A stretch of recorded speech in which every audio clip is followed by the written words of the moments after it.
Nós começamos no último dia 17 do mês passado, do mês de agosto, uma grande caravana, a Caravana da Esperança, com Luiz Inácio Lula da Silva, lá pela Bahia, do nosso Otto Alencar. O Otto esteve presente, como toda a bancada lá da Bahia de senadores. Ali tivemos uma série de atividades, de acolhimento, de eventos públicos, eventos de rua e ambiente fechado. Uma acolhida muito forte do melhor presidente de toda a história do Brasil, que é Luiz Inácio Lula da Silva. Em seguida, ele esteve no Sergipe, em Alagoas, no Pernambuco, na Paraíba, no Rio Grande do Norte.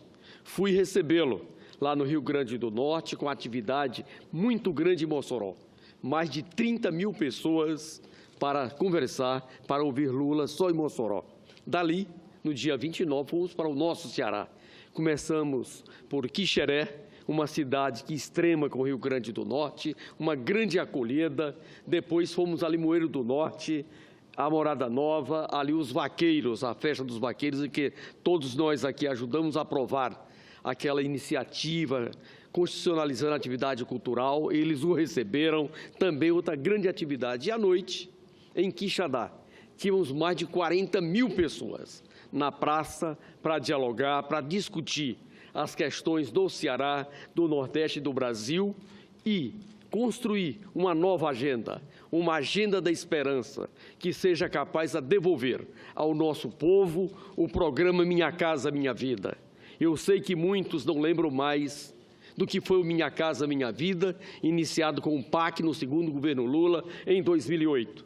Na sua primeira fase, nós viabilizamos 3 milhões de moradias.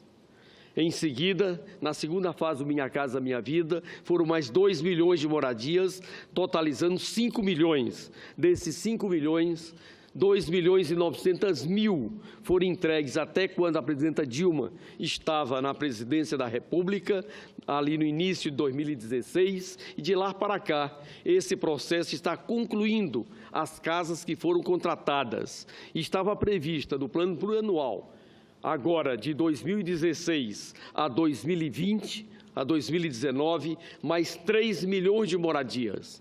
Lamentavelmente, quando você abre a programação, o que foi contratado nesse período do golpe para cá, ou mais precisamente, a partir da crise política grave de 2015, foram 35 mil moradias. Ou seja, mataram o programa Minha Casa Minha Vida, que é, de todos os setores da infraestrutura nacional, uma das mais importantes, porque gera moradia e alavanca todo um setor que vai desde a pequena empresa até a grande empresa e é um segmento que absorve muita mão de obra. Nós tínhamos um programa muito forte de debate sobre o sistema de transporte ferroviário. No nosso Ceará, a Transnordestina, que fazia parte de um programa, é uma iniciativa privada, mas com recursos públicos, na sua ampla maioria. E ali tinha toda uma animação muito forte na nossa região Nordeste, porque integrava o nosso Piauí a partir de uma cidade lá do Piauí, e em seguida chegava a Salgueiro, no Pernambuco, de Salgueiro 2 grandes ramais, um em direção a Suape e o outro em direção ao nosso porto, lá do estado do Ceará. Lamentavelmente, foi feito apenas o trecho que vai de Salgueiro a Missão Velha, no estado do Ceará, e uma parte do Piauí também andou bastante, mas o restante, que falta ser feito, de Salgueiro a Suape e de Missão Velha ao Porto do Pecém, até hoje as obras estão paradas. Desde 2015, quando vem a crise política e com ela a crise econômica, nós assistimos esse setor, o setor de transporte ferroviário, sendo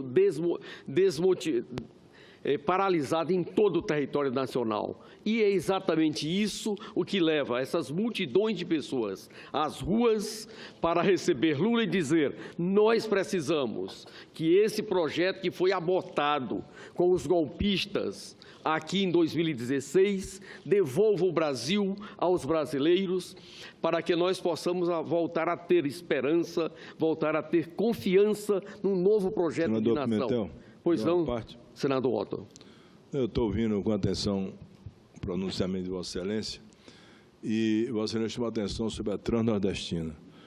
No nosso estado tem a ferrovia Oeste-Leste, que foi iniciada pelo presidente Lula, saindo lá do oeste da Bahia, conduzindo toda essa parte de produtos, tipo soja, algodão, enfim, todo esse escoamento da produção para o Porto Sul, que seria em Ilhéus, e também pegando toda a parte da mineração da Abamim, na região de Caeté. É uma obra também paralisada. Como essa obra a Transnordestina, essa obra também está paralisada, como está paralisado o estaleiro iniciado do Paraguaçu, na Bahia, que falta o quê? 5%, 10% para concluir. Lá na Comissão de Meio Ambiente, Fiscalização e Controle, nós levantamos 1.615 obras inacabadas no ano de 2016, quando nós levantamos isso. Isso foi encaminhado para o atual presidente. E era do conhecimento também da presidente Dilma, que também, em função da crise, se paralisou. Aliás, o Brasil está parado há 2 anos e 8 meses discutindo apenas crise. No período Dilma, a crise era se a presidente continuava ou saía. E agora, se o Michel Temer continuou ou sai, com uma diferença bem grande, até porque no atual governo as provas de falhas morais são muito comprometedoras.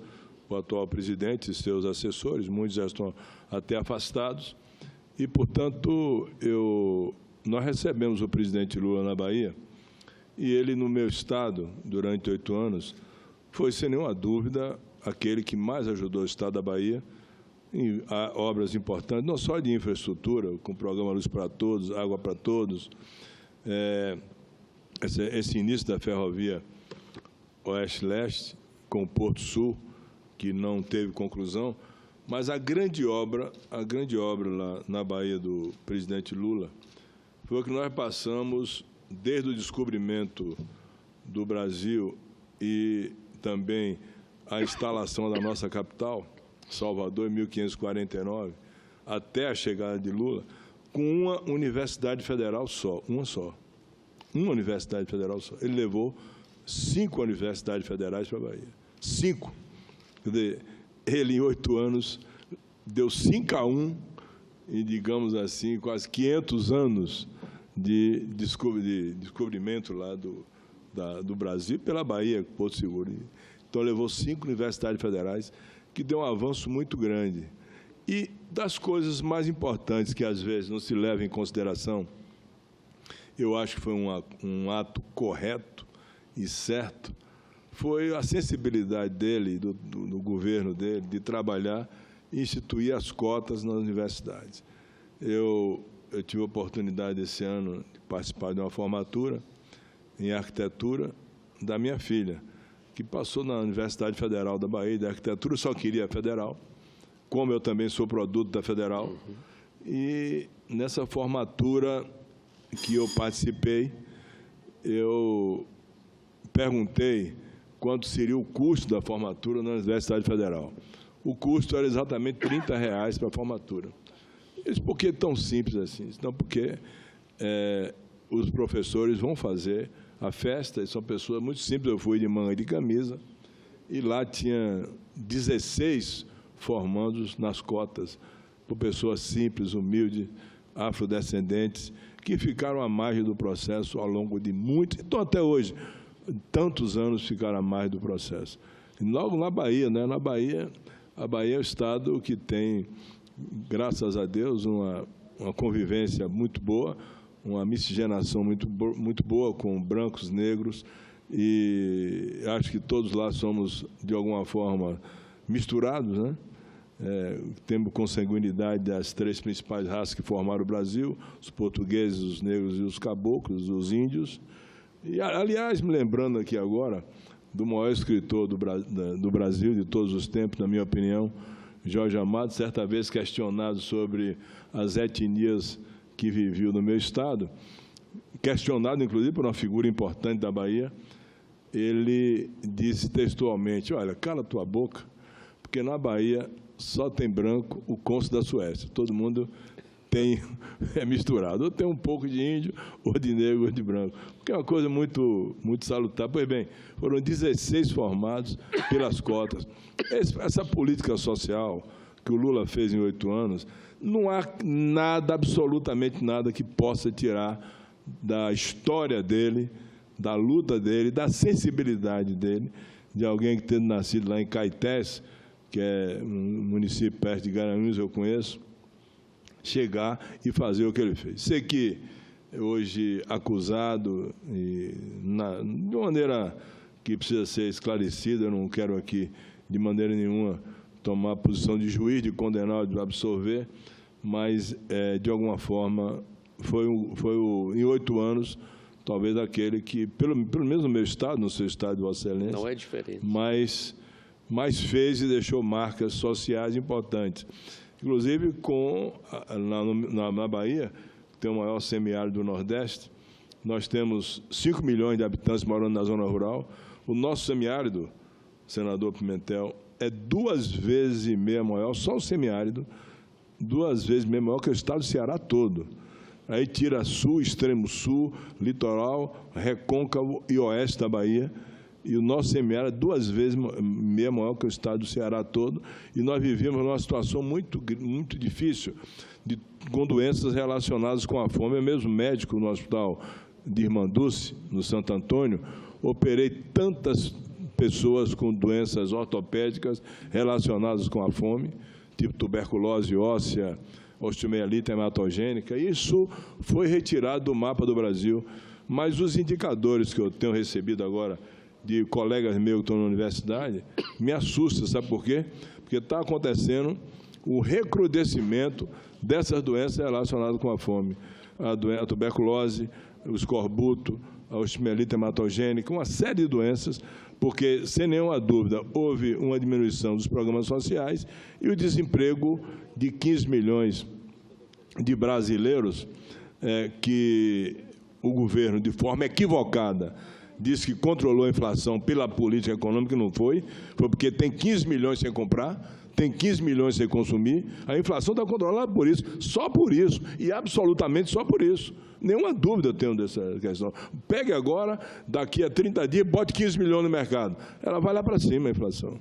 Então, eu acho que isso é inegável, o que, em termos de sensibilidade política, senso humanitário, teve o ex-presidente Luiz Inácio Lula da Silva. Estive com ele lá, rodamos lá no metrô, conversamos bastante, e eu espero que se faça de alguma forma justiça a um grande brasileiro e que não se puna sem provas aquele que contribuiu tanto para resolver dificuldades sociais do povo economicamente mais fraco do meu estado e do Brasil como todo. Obrigado. Senador Otton, no Ceará, o carinho e a acolhida do presidente Lula não é diferente. Mulheres, homens, idosos, crianças, todos, por onde ele passam, saem das suas casas para recebê-lo, para acolhê-lo, impede que a caravana da esperança continue, tem que parar, e essa forma de acolhida é em todos os estados nordestinos. Quero ouvir o senador Roberto Rocha também, por gentileza. Senador Pimentel, eu quero revelar aqui, com a voz de quem vem do estado do Maranhão, o meu reconhecimento também pela pessoa e pela importância que é o nosso presidente Lula. Eu sou do Maranhão, um estado que, como Vossa Excelência, do Nordeste, ouvi o senador Otton, e com que boa inveja a gente não ouve os baianos falando das conquistas à Bahia.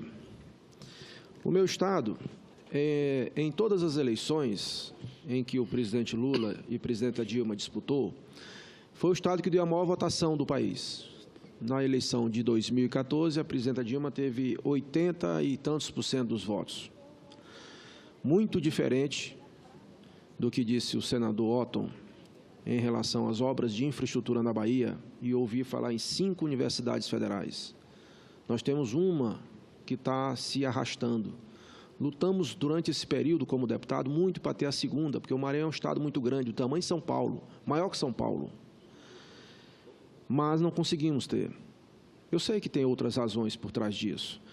Agora, nós não temos no Maranhão, exceto as obras de Luz para Todos, que foi uma luta muito direta do ministro Lobão, não temos nenhuma obra de infraestrutura durante todo esse período do governo do presidente Lula e da presidenta Dilma. Infelizmente, a despeito de termos o melhor porto das Américas, o segundo melhor do planeta, e só temos uma rodovia até ele, e está lá parado a sua duplicação. Mas, apesar de tudo, a maior votação do país é exatamente no Maranhão. Por quê? Porque tinha, em 2006, 500 mil Bolsa Família, em 2010, 700 mil Bolsa Família, em 2014, 1 milhão de Bolsa Família. 1 milhão de Bolsa Família no Maranhão. Essa é a obra. Ou seja, nós, aqui falo, repito, com a voz do Maranhão. Eu sei que no Piauí, no Ceará, no Rio Grande do Norte, na Bahia e em outros estados do Nordeste, o governo federal, nesse período, contemplou com muitas obras de infraestrutura que a gente aqui se queixa no Maranhão. Mas eu finalizo apenas fazendo uma referência à questão do projeto Minha Casa Minha Vida, muito importante. O Maranhão, para variar, é o que tem o maior déficit habitacional do país. Foram feitas muitas casas nesse período. Mas é preciso a gente colocar o pingo nos is. Eu não tenho nenhum interesse de defender o atual presidente. Nenhum. Não sou do PMDB e pretendo até disputar com o PMDB no Maranhão ano que vem. Não é essa a questão. A questão é a gente dialogar com a realidade. Esse programa, ele não é um programa de uma vontade social. Ele vem fruto de uma poupança, do crédito que foi feito em função da política econômica que foi estabilizada na década de 90. Na década de 90, em seguida, houve a necessidade de se fazer esse projeto. A própria presidenta Dilma, senador Pimentel, já enfrentava dificuldades de lançar o programa na velocidade que vinha. Tanto que, no Maranhão, o ministro, à época, Gilberto Kassab, lançou 160 mil casas e não foi feito nenhuma, porque o Brasil já estava naquela fase agonizando.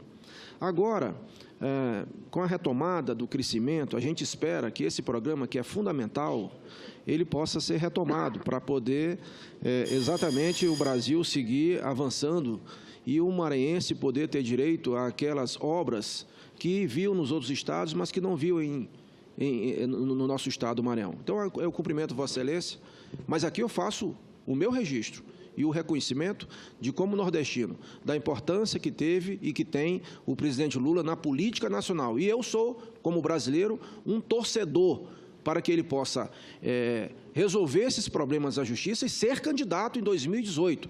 Eu acho que será muito ruim para o Brasil se o Brasil não tiver no cenário, na cena política de 2018, a presença do candidato Luiz Inácio Lula da Silva.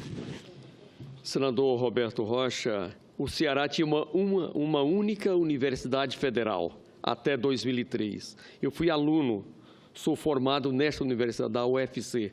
Ele recebeu mais 2, tem hoje 3 universidades federais do Ceará e tem 15 campos interiorizando esta universidade. Uma é a Unilab, que além de acolher os brasileiros, acolhe também nossos irmãos escravos ou descendentes de escravos de língua portuguesa do continente africano. E uma outra no Cariri. E nós tínhamos 3 institutos federais de educação. Temos hoje 32 em funcionamento e temos 3 outros sendo concluídos, indo para 35 campos, 35 institutos federais de educação no estado do Ceará.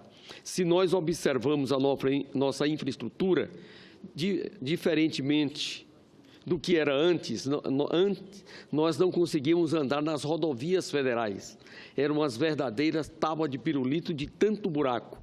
Hoje, felizmente, todas elas são transitáveis em condições muito razoáveis. E isso está na região norte, está no nosso Maranhão, está nos 8 outros estados do Nordeste e no Brasil.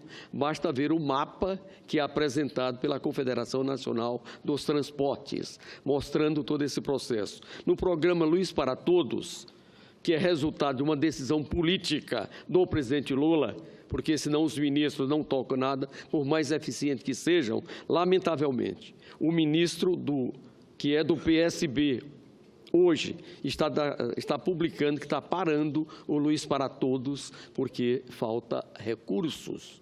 O mesmo programa que foi tão importante para aquele que até então só tinha a lamparina para poder estudar à noite, e muitas vezes os colégios rurais não podiam funcionar porque não tinha energia. Portanto, é esse país em que o Brasil conheceu, que o Brasil acompanhou, que assistiu pagar toda a sua dívida externa, assistiu pagar toda a sua dívida com o Fundo Monetário Internacional, assistiu pagar toda a sua dívida com o Clube de Paris entre 2004 e 2011, que hoje sente saudade. Um país que tinha uma dívida pública interna, bruta, de em torno de 70%, veio para 34% essa dívida líquida. Hoje, ela está chegando de novo à casa dos 80%. Só nos últimos 3 anos, a dívida pública interna brasileira cresceu 800 bilhões de reais. Um verdadeiro descalabro na gestão da coisa pública, fruto de uma decisão política de interditar um projeto que resgatava o Brasil e a América do Sul. Eu nunca esqueço de que, terminadas as eleições em 2014, ainda em novembro, o candidato derrotado pediu a sua diplomação, o senador Aécio Neves. Foi negado. Logo em seguida, pede a recontagem dos votos, dizendo que a Justiça Eleitoral brasileira tinha fraudado as eleições. Em agosto de 2015, o Tribunal Superior Eleitoral declara que não tem um erro no processo de apuração das eleições brasileiras. Em maio de 2015, contrata um escritório de advocacia para elaborar um parecer de como poderia promover o impeachment da presidenta Dilma e pagou. A própria advogada Janaína Pascoal declara aqui, em audiência pública, na comissão do impeachment, que recebeu R$45 mil para fazer esse libelo. E, em seguida, a gente assiste o seu afastamento do mandato por coisas não republicanas. Quem diz isso é o Ministério Público Federal. Ao contrário disso, uma presidenta honesta, que não tem nenhuma denúncia contra ela, é afastada porque os interesses estranhos ao interesse nacional prevalecem e ela é destituída.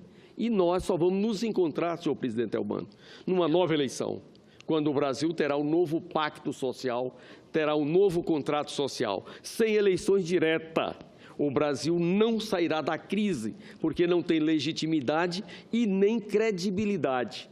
Este presidente golpista já havia dito de que estava sancionando a lei da terceirização e, em seguida, editaria uma medida provisória para resguardar as atividades fins. Até hoje, essa medida provisória aqui não chegou. Nós assistimos o presidente da Comissão de Assuntos Econômicos, o senador Tasso Gereissati. Nós assistimos a presidenta da Comissão de Assuntos Sociais, a senadora Marta Suplicy. Nós vimos o presidente da Comissão de Constituição e Justiça, o senador Edson Lobão, assinando um documento, dizendo que aqueles eram os termos em que os senadores poderiam votar na reforma trabalhista, porque com a sanção viria uma medida provisória com essas condições. Para um golpista, eu não espero nada, porque não tem um ato de um golpista em qualquer parte do mundo que mereça respaldo ou que mereça destaque. Mas me dói muito ver meus pares, meus senadores, nossos senadores sérios, comprometidos, acreditar no golpista e depois ficar aqui tendo que dar justificativa naquilo em que todos nós sabemos que esse golpista é incapaz de fazer. Portanto, nós precisamos, sim, fazer um forte debate do que nós esperamos desse país para retomar o crescimento econômico, a geração de emprego. Um país que já teve o pleno emprego até 2014 com esta legislação. O que gera emprego, todos nós sabemos, é crescimento econômico, é investimento público e privado e poder de compra. Se não for com essas coisas, não tem geração de emprego. E um governo que resolve retirar R$10 por mês das aposentadorias, em que nós temos algo em torno de 25 milhões de pessoas, aposentados, pensionistas e da Lei Orgânica da Assistência Social, que recebe um salário mínimo. E R$10 por mês representa R$130 por ano, porque são 13 parcelas de R$10. Isso é a feira. E com agravante de que, quando você aplica sobre o resultado do orçamento para 2018, isso representa em torno de 12 bilhões de reais que estão tirando dos aposentados, das pensionistas e daqueles que recebem a Lei Orgânica da Assistência Social. É verdade que, para aquele que vive de um governo de cooptação, como diz um partido político da base desse governo, que não tem limite na gastança, que endivida o Brasil, já cresceu em 800 bilhões de reais. A dívida pública de 2015 para cá, por conta dessa insensatez de um golpe de Estado e de desmonte de uma política que o Brasil vinha desenvolvendo. É evidentemente que este público perdeu a razão dos limites e é por isso que está dizendo a desastrosa política do golpe de Estado leva o Brasil a ter déficit primário em 2017, 18, 19, 20, 21, 22 e talvez só em 2023. Nesse ritmo que estão levando o Brasil, é que nós poderemos ter alguma saída. Por isso... Senador Pimentel, se Vossa Excelência me permite... Eu já abusei do tempo. Mas é um segundinho, eu apenas gostaria, senador Pimentel, pois não. Se Vossa Excelência permite, apenas de resgatar o que Vossa Excelência levantou no seu pronunciamento. Primeiro, cumprimentar o presidente Lula, e o faço através de Vossa Excelência, por essa caravana que está fazendo no Nordeste brasileiro e chegará a todas as regiões do país, inclusive no nosso Norte. Mas dizer que Vossa Excelência levanta com muita propriedade, senador Pimentel. O governo brasileiro não tem legitimidade para fazer o que está fazendo. Não bastasse essa irresponsabilidade com os recursos públicos, e essa é a irresponsabilidade, porque tira do povo trabalhador para dar para os grandes empresários, para perdoar dívidas. Só no CARF foram 25 bilhões de um único banco. E agora oferecendo o Brasil à venda, Vossa Excelência levanta. Nós não devemos baixar e nem esquecer da bandeira das diretas já. Eu acho que está na hora, senador Pimentel, de nós defendermos a antecipação das eleições. O Brasil não suporta esse presidente até 2018. Não suporta. Ele, vendo que não vai ter tempo para aprovar a reforma previdenciária, agora quer entregar o Brasil, o setor elétrico, a Casa da Moeda. Não dá. A população brasileira precisa acordar e saber o que de fato está acontecendo, porque é o futuro dela que corre risco. Parabéns pelo pronunciamento. Para concluir, senhor presidente, hoje e amanhã o presidente Lula está no Maranhão. E eu tenho certeza que ele vai ser tão bem acolhido como foi na Bahia, no Sergipe, no em Alagoas, no Pernambuco, na Paraíba, no Rio Grande do Norte, no Ceará e ontem no Piauí. Portanto, muito obrigado pela paciência, senhor presidente.